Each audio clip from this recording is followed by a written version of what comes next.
Hello and welcome. This is from the CBN. We bring to you weekly reports and expert analysis of the actions, policies, and economic initiatives of the Central Bank of Nigeria, CBN. I am Yemisi Dada. The problems we face in this country do have solutions as long as we work objectively to understand them and dispassionately to solve them. Governor of the Central Bank of Nigeria, Mr. Godwin Emefiele, made that statement at the press briefing of the Bankers Committee earlier in the month, where the new RT200 FX program, which has a goal of repatriating $200 billion in non-oil exports over the next 3 to 5 years, was announced. The RT200 FX program is born out of the need to focus on strategies that can help the country earn more stable and sustainable inflows of foreign exchange. In today's episode, ahead of the biannual non-oil export summit coming up in April, we continue our conversations with stakeholders in the export domain. Plus, President Buhari inaugurates CBN Lafia branch. Stay tuned, we'll be right back.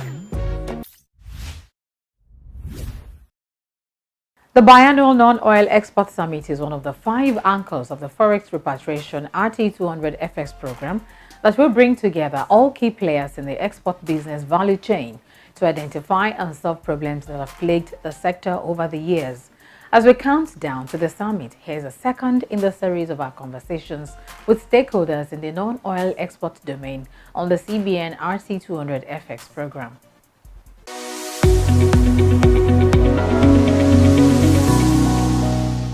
Dr. Bamidele Ayemibo, lead consultant, 3T Impex Trade Academy. Thank you for joining us on the program today.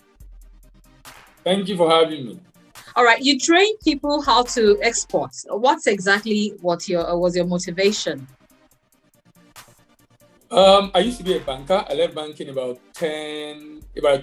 almost 12 years ago, and I go out to see customers, and I realized that the foreigners are the one holding our economy by the jugular because they are the one doing most of the exports. I got interested in exports and in trade in general. And I like training, so I do a lot of certification before I left banking in 2010 to export myself and, of course, to train bankers and those that want to go into the business. But I have to export myself so that I don't teach people theory. I can teach them practical based on my experience to help bankers and every other person that wants to be able to do this business successfully and in a sustainable manner. All right, that's very interesting. Having experienced what exporting is all about too. But tell me, is it as difficult to export from Nigeria as people say? The challenge is not the difficulty, the challenge is the readiness to do the business. And that's actually why my PhD was actually in that readiness. Because having been in the industry for more than 10 years, I realized the challenges and the fact that some people are able to thrive and some are not able to thrive, and that made me to do that research. That to be able to know what are the factors that you can say is critical to the readiness of a business that want to go into export business. So the challenge really is readiness, because if you are ready, even when there are challenges, you find a way around. That's what the companies and businesses that have been in the business for long have been able to do. And I think that should be the discussions we'll be having. Why we put pressure on government to do what they need to do, but people also need to get the knowledge that will make them to be ready to be able to do the business successfully, but more importantly, sustainably. All right. When you talk about readiness on the part of the exporter, what are the top 3 areas where that is required? I actually have 15 criteria.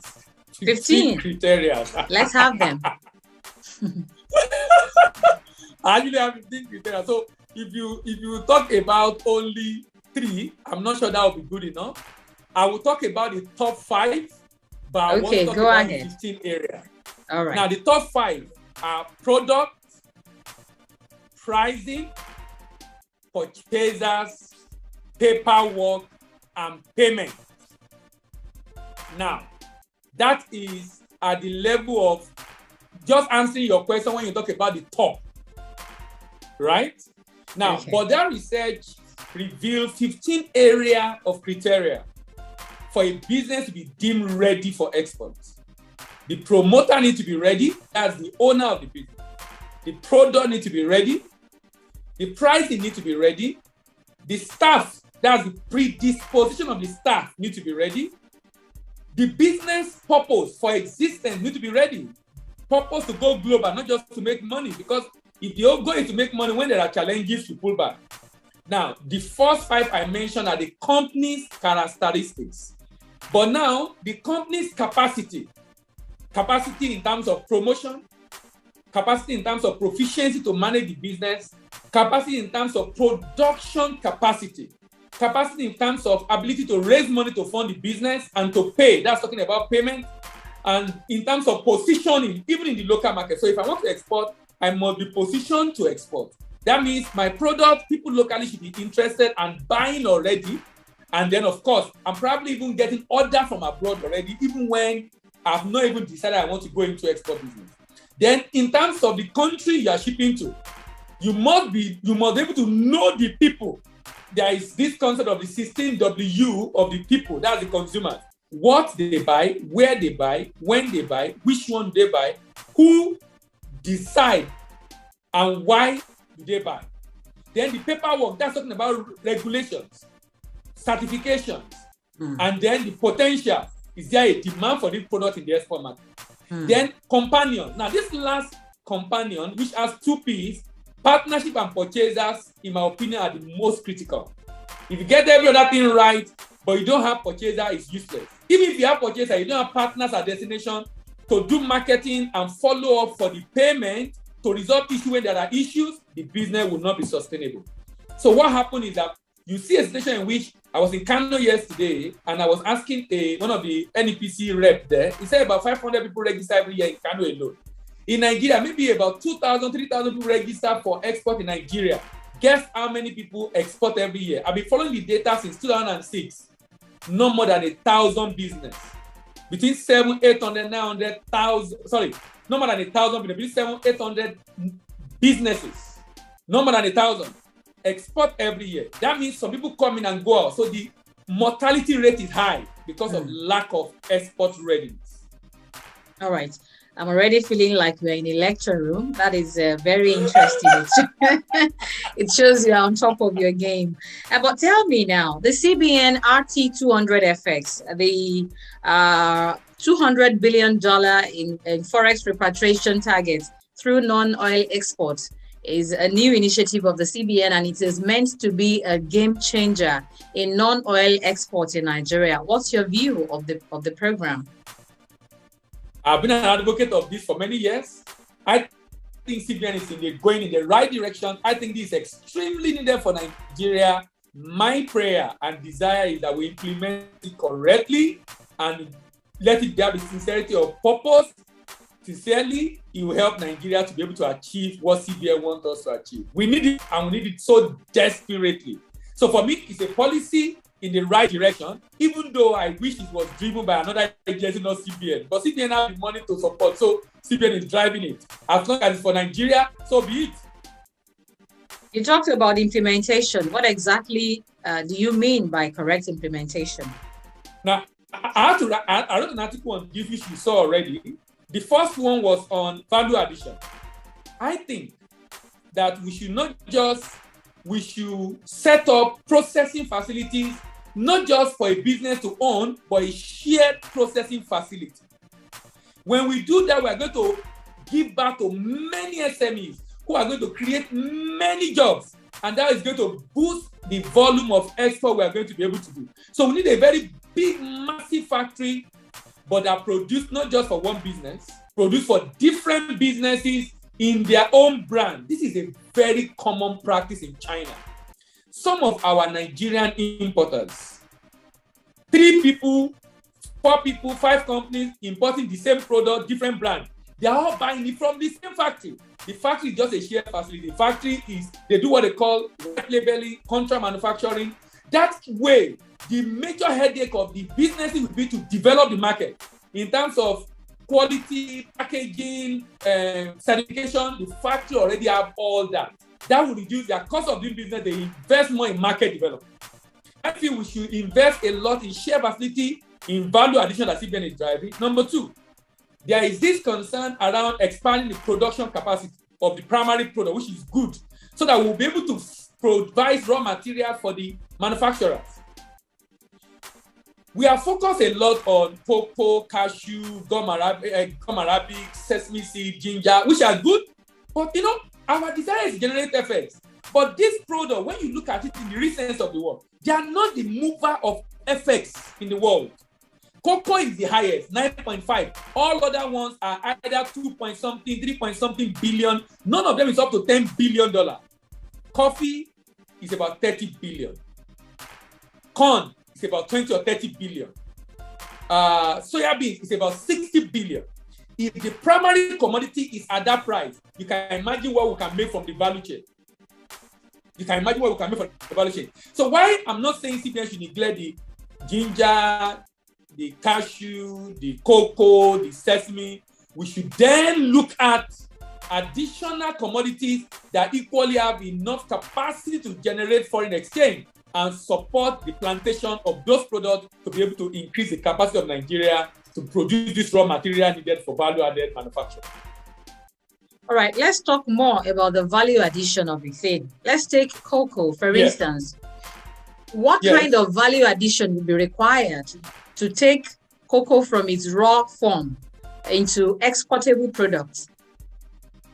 Cocoa in its raw form is exportable. What CBN wants is to convert it to cocoa butter, to cocoa liquor, to cocoa powder, to cocoa cake as a secondary product for export, and for other people to extend beyond that to beverages, to chocolate, and then export it. So across the value chain, stop exporting primary commodities, start adding value. Let me tell you the reason why this is important. The market size for cocoa is about $9 billion, or let's say $10 billion. The market size for chocolate is $30 billion. So who is making money?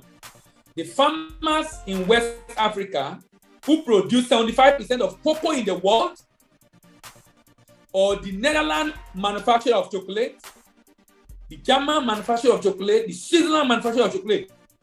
Who is making money? We are doing all the work for raw materials, but someone else is making the money. That's why value addition becomes extremely important, because that's where we make money from. And that's what we generate the FX that CBN is looking for. All right. So in what areas then should prospective non-oil exporters, or those who are currently in the field, in what areas do you think they should key into this CBN initiative of RT200 FX? They need to, first of all, identify the value chain they want to play in. So you're already doing cocoa. Do you want to convert it to liquor, to butter? CBN is saying, we'll give you money to set up the factory. We'll give you moratorium. You'll pay a single digit for even up to 10 years. What else? What else do you want? So if you say government is not supporting, government is now ready to support. So give you a loan to pay over a period of 10 years, single digits with moratorium, so you don't pay immediately. I think it's a good deal. It's now for exporter to assess. You can't just decide to be adding value. Check the market potential. There are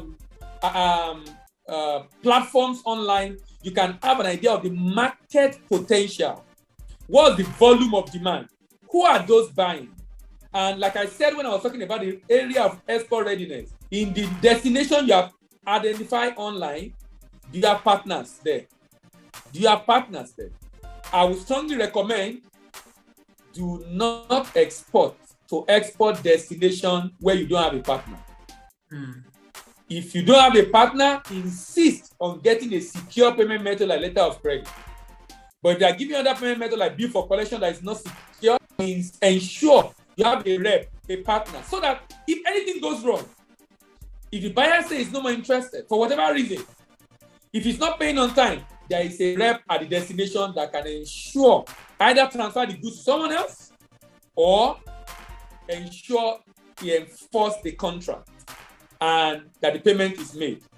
That is very important. So those are the factors that should guide which of the value chain the exporter need to play in. But it's time for every exporter to wake up and really do something in this direction.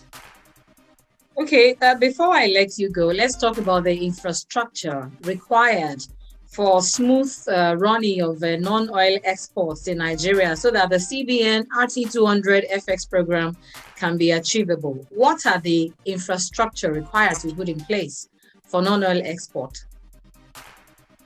CBN have already added one of them in his RT200. That is the terminals. I feel the terminal should be a one-stop shop for me to be able to relate with all the agencies at that terminal, not moving from one part of Lagos to the other. The terminal should operate 24 hours. A serious nation that wants to go trade cannot be going to sleep for 8 hours. We should operate 24 hours in shift. So that if someone is bringing good from Kano, why should you wait till morning before everything is sorted out? That will even create more job and people can run shift at that terminal. So the terminal should not just, apart from the one-stop shop, that means all the agencies are represented at the terminal. More importantly is to have a one-stop shop. Now, there are infrastructural deficits. Government will not be able to fix all of them at once. The rail is already being done. I know now, rail to port, even though it's not already at the optimum, but people can now ship goods at least close to the port on rail. Now, rail system is extremely important. Why that is ongoing, government should create rebate. If, in the third anchor part of that program, CBN said something. CBN said it will ensure that there is a rebate system to encourage exporter. Now, currently, many exporters are complaining about the fact that the cost of exporting is at parallel market rate, 560, 570. The inflow is coming and CBN want them to sell it at the I&E window rate, 420, 450. That's a challenge. Because of the high cost of doing business created by the infrastructural deficit, the rebate system, among all the plan of CBN, see that rebate system is the most important. Every plan of CBN will be a waste if people will have to do that business at a loss. Because they are not getting the value. The cost is high. Cost and CBN expanding production is great because that will reduce the volume. So that will increase the volume and reduce the price because of increased supply. But how about the transport of the goods? How about the transport of the goods? How about the storage of the goods? Now, those delays, those infrastructural deficits, like I said, I know it can be fixed immediately. It will take a while to complete them, if at all we will ever be able to complete them because it's massive. But that rebate will be a way of a palliative measure to encourage exporter. For example, we have the export expansion grant. If that is funded by CBN, so that when I export, I get that grant as well due.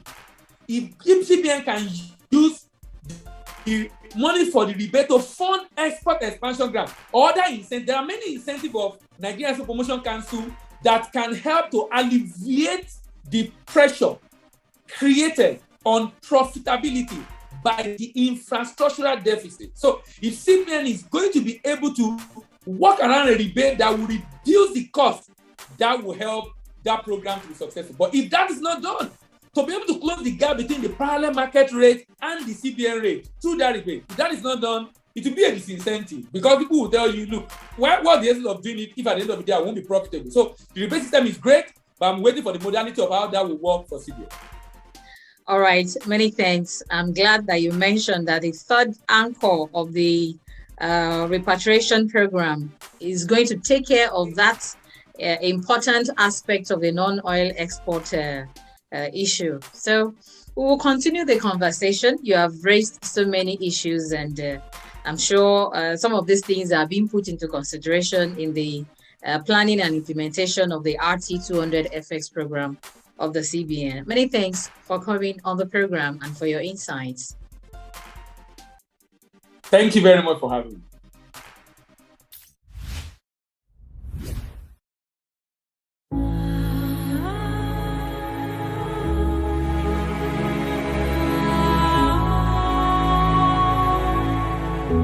Nigeria is a rich nation of greenland, rich resources, countless crops and commodities sufficient to feed and provide a means of livelihood for her teeming population.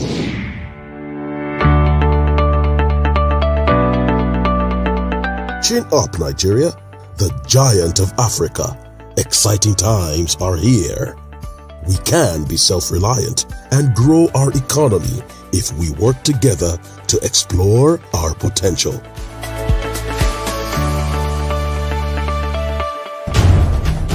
It takes a whole nation. Let us get involved. Buy Nigerian to grow Nigeria. Thanks for staying tuned. And if you're just joining us, this is From the CBN, a weekly program that brings to you reports and expert analysis of the actions, policies, and economic initiatives of the Central Bank of Nigeria, CBN. President Muhammadu Buhari Thursday inaugurated the recently completed branch of the Central Bank of Nigeria in Lafia, Nasarawa State as part of his two-day visit to the state.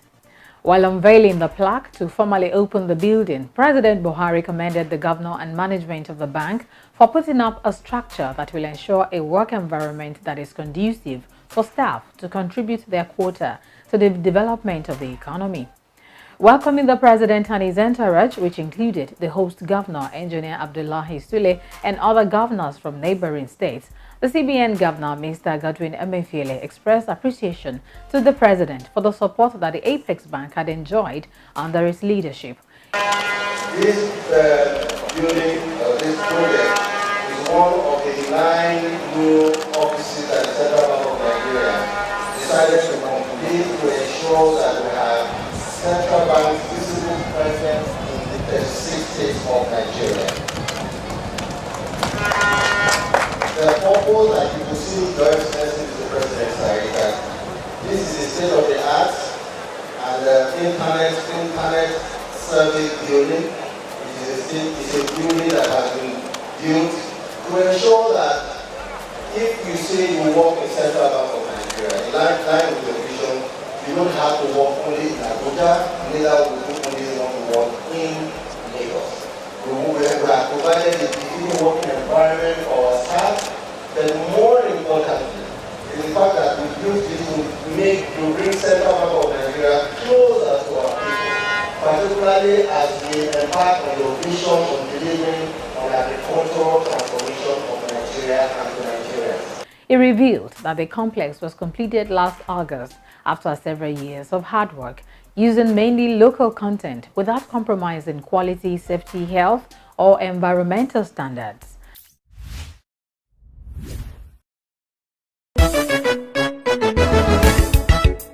North, South, East or West, male or female, old school or millennial, rural or urban, the Naira is the same, and so is the e-Naira.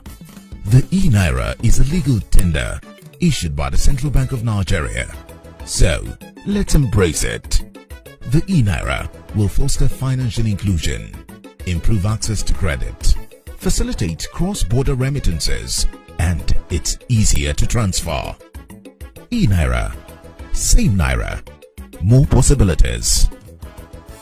This message is from the Central Bank of Nigeria, CBN. We have come to the end of the program from the CBN this week. You can report unresolved banking issues to the CBN Consumer Protection Department through the email address cpd@cbn.gov.ng with relevant documents. Call the CBN Contact Center using the phone line +234 700 2255 226. Local queries may apply. Send your inquiries, comments, and contributions to the email address from the CBN@gmail.com. Follow us on Facebook, YouTube, Instagram, and Twitter for updates and uploaded episodes of the program. We invite you to join us again next time. I am Yemisi Dada. Stay safe and bye for now.